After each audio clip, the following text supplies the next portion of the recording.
नकली रूही को पता चल चुका है कि डॉक्टर रिया ही असली रूही है, तो नकली रूही क्या अब कोई नई चाल चलेगी और असली रूही नकली रूही का पर्दाफाश कर पाएगी? और नकली रूही कोई ऐसी चाल चलेगी कि निहार को वशीकरण में करके डॉक्टर रिया को घर से बाहर निकाल लेगी?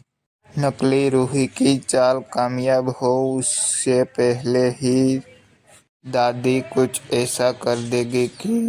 नकली रूही की चाल नाकामयाब हो जाएगी और डॉक्टर रिया और असली रूही घर में ही रहेगी और कहीं भी नहीं जाएगी और घर में ही रहकर नकली रूही का पर्दाफाश करेगी और निहार जी को भी वशीकरण से बचा लेगी। और दादी जी कुछ ऐसी चाल चलेगी कि नकली रूही को घर से बाहर निकाल देगी और डॉक्टर रिया की शादी निहार जी से करवा देगी।